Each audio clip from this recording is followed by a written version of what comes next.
What events you can look forward to during homecoming week. Plus, why Weber State University participated in Domestic Violence Awareness Week. And how students feel about the passing of a technology titan. Weber State News starts now.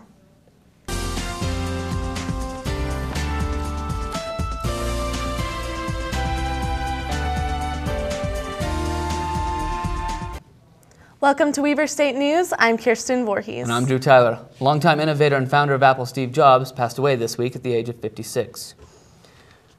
Jobs had been fighting pancreatic cancer for the past several years. We asked students around campus their reaction to his passing.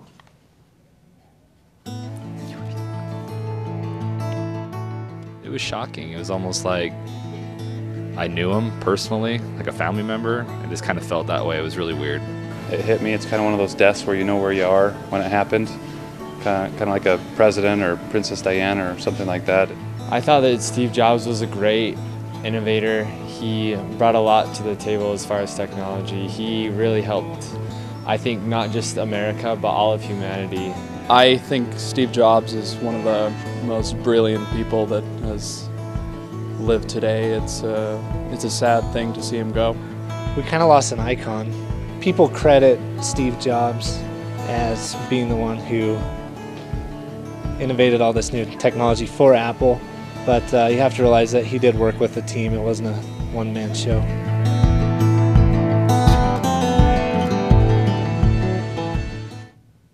Personally, I'm a Mac fan. I can't imagine going through my daily activities without some of my Apple products. It's a part of me. You are addicted to Mac. It's true.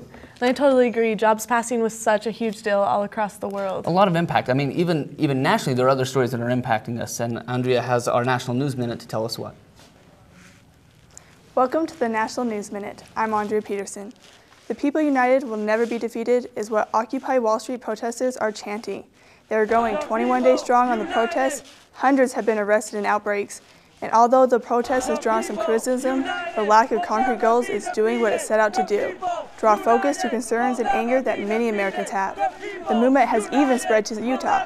Occupy Salt Lake City started yesterday at the University of Utah campus. President Obama has some of his own concerns. He said yesterday the people need help right now. And to get that help, he urged Congress to act on his jobs plan. He claims the proposals are steps we have to take if we want to build an economy that lasts. The Senate should vote on America's Jobs Bill next week.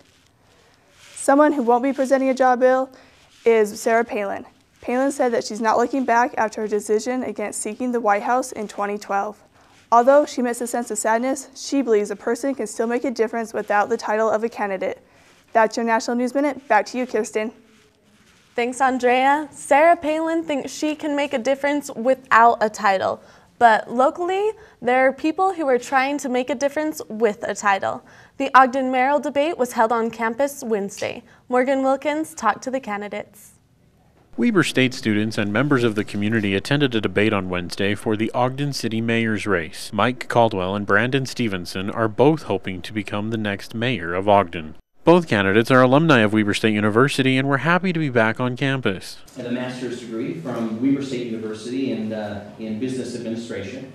Go to work from 11 to 7, drive up here with sleep in the eyes and try to keep awake through class. And a representative from Pi Sigma Alpha moderated the debate and asked questions on a variety of subjects that were submitted by students and faculty. The first question was on a subject that affects all students: parking. In terms of utilizing maybe some state or federal funding in order to improve the parking. Ogden City's administration needs to get involved with UTA and UDOT, bringing them to the table to look at all of the different options. One way both candidates feel that parking would be better is if more students lived on campus. I think is critical to getting more students living here instead of driving in and commuting. They also realize that it is important for students to have a reason to stay in Ogden after they graduate, and the only way to do that is to provide jobs. Making sure that when you go out to get a job, that there's a job here in Ogden for you to get. While both candidates understand the importance of Weber State University to the community, they say they would like to see more involvement from both sides. For Weber State News, I'm Morgan Wilkins. The winner of the race will replace Mayor Godfrey. The election takes place on November 8th. It's chilly weather out here kind of feels like November already. Yeah, it really does. It's typical Utah weather, though. So let's turn to Derek for our weather update. Thanks, guys. This next week is going to be quite an interesting week. It'll be quite a bit different than what we're normally used to. As you can see right here, we've got this big cloud and all the precipitation coming down here. That's what we're getting right now. This is all we're going to push out by tonight, tomorrow morning, and if we take a look at our next map here, we'll see that there's quite a bit of a difference as we see from now. And if we had another map, we would go on to see tomorrow's, and it'll be all cleared out. This will be nice and clear. If we go ahead and continue on, our 7-day forecast will show you exactly what I mean. Again, we're going to have thunder showers and storms today, but then throughout the rest of the week and next week, it'll be fairly nice weather. Not as nice as we're used to, but it'll still be pretty good. That's all we have for you today. Thanks for joining us, and back to you, Kiersten and Drew. Thanks, Derek. Appreciate that. Weather looks pretty good. I can't wait to get out and play with my kids in a nice, warm week. Last one, maybe. I don't know. It will be nice. This week was Domestic Violence Awareness on Campus. Jana Hull gives us the details on the events. Tuesday night kicked off with a self-defense class, followed by Center for Diversity and Unity presented the Clothesline Project on Wednesday. Students designed t-shirts to draw attention that domestic violence happens every day. Women's Center also gave support to break the silence. Davis Campus Thursday hosted a speaker talking about places to get services to help individuals. Here are some key points presented this week. I'm the kind of person that thinks like 99.9% of the world is probably good more than bad, but this makes me realize that there are those bad people out there and that I need to be able to prepare myself in case something like that happens to me. How to be aware and how to be tactically aware in every environment and be able to identify a threat and respond to the threat and be able to counteract the fatigue and the stress that comes from a violent attack and be able to react effectively and survive. I think the main points that came out of this was if you are an outsider or somebody that you know or love is a victim of domestic violence, the biggest things are to never ask them, why don't you leave, and to always be there to listen. From Weber State News, I'm Jana Hull. For more information about domestic violence, visit the Women's Center in the Union Building. Joining us today, we have Student Body President Kyle Braithwaite. Thanks for coming, Kyle. Pretty excited to have you here. Now, I know you're going to talk homecoming. Everybody knows about football and dances, but where does it all kick off? Well, it really kicks off today. If you want to experience an outdoor movie indoors, tonight's the night. Due to Derek's information on the weather, we've moved the outdoor movie of Transformers 3 into the ballrooms, and that'll take place tonight at 8 o'clock. So hopefully you see a lot of people there. That makes sense.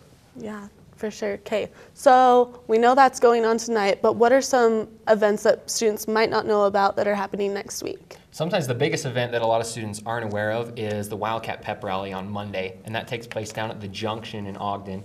And it starts at 6 o'clock with us painting a huge Wildcat Pride logo right there on 23rd Street. And it culminates into events at the Junction, including free Flow Rider, free iRock, iFly will be half off. All the local businesses will be giving some discounts, and you'll get a free ticket to go to Moneyball, which is the new movie with Brad Pitt. Ooh, I love Brad Pitt. I as well. No, you said free Flow Rider. I think that's pretty amazing. So Yeah, students that it are down there for the pep rally have suit up and go get some bruises. Absolutely. I mean, it's a blast. As long as they bring their suit, that yeah, is. right. Good. Well, that's fantastic. Now, there's something else that's going on campus that I've heard about with a T-shirt trade-up. How does that help out with the homecoming and building the school pride? Well, one of the biggest things is a lot of times you'll see students wearing other universities' clothing on our campus, which is just against policy. I think it really is. But all week long, there will be a homecoming booth throughout campus that you can bring in an old shirt and actually get a new Weber State University homecoming shirt. So I actually brought one for each of you. There's purple and black. Do you want my shirt? Do I trade up? Do you want no, you can just keep that one on, please. Fantastic. Thank you. So you can also turn in 4 cans of food and get the shirt as well. So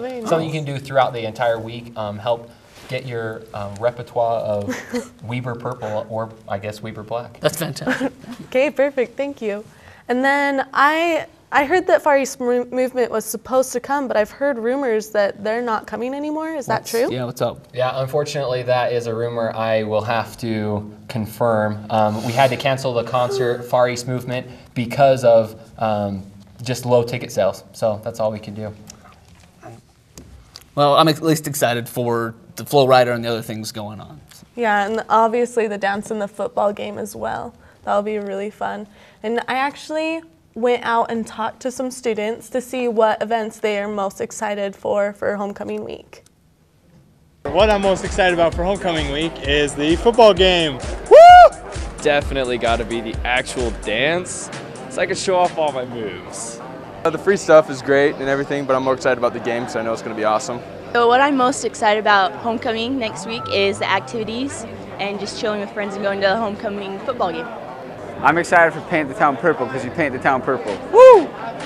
I am so excited for the dance because I'm ready to get my boogie on because I know how to light up the dance floor. The thing I am most excited about for homecoming week is the football game and lighting the W. Looks like we have a lot to look forward to next week. It's going to be a very busy week. I'm surprised nobody in there mentioned the becoming a true Wildcat, because that's a tradition. It has something to do with dancing in full moons on midnights. Yeah, that's all I know. Under the bell tower, I'll look for you and your wife. Yes, maybe this is the time. This is the perfect time to become a true Wildcat. Thanks for watching Weber State News. Don't forget to catch all our newscasts, sportscasts, and Studio 76 on our website, weberstatenews.org. We'll see you next time. Until then, I'm Drew Tyler. And I'm Kiersten Voorhees. Have a great weekend.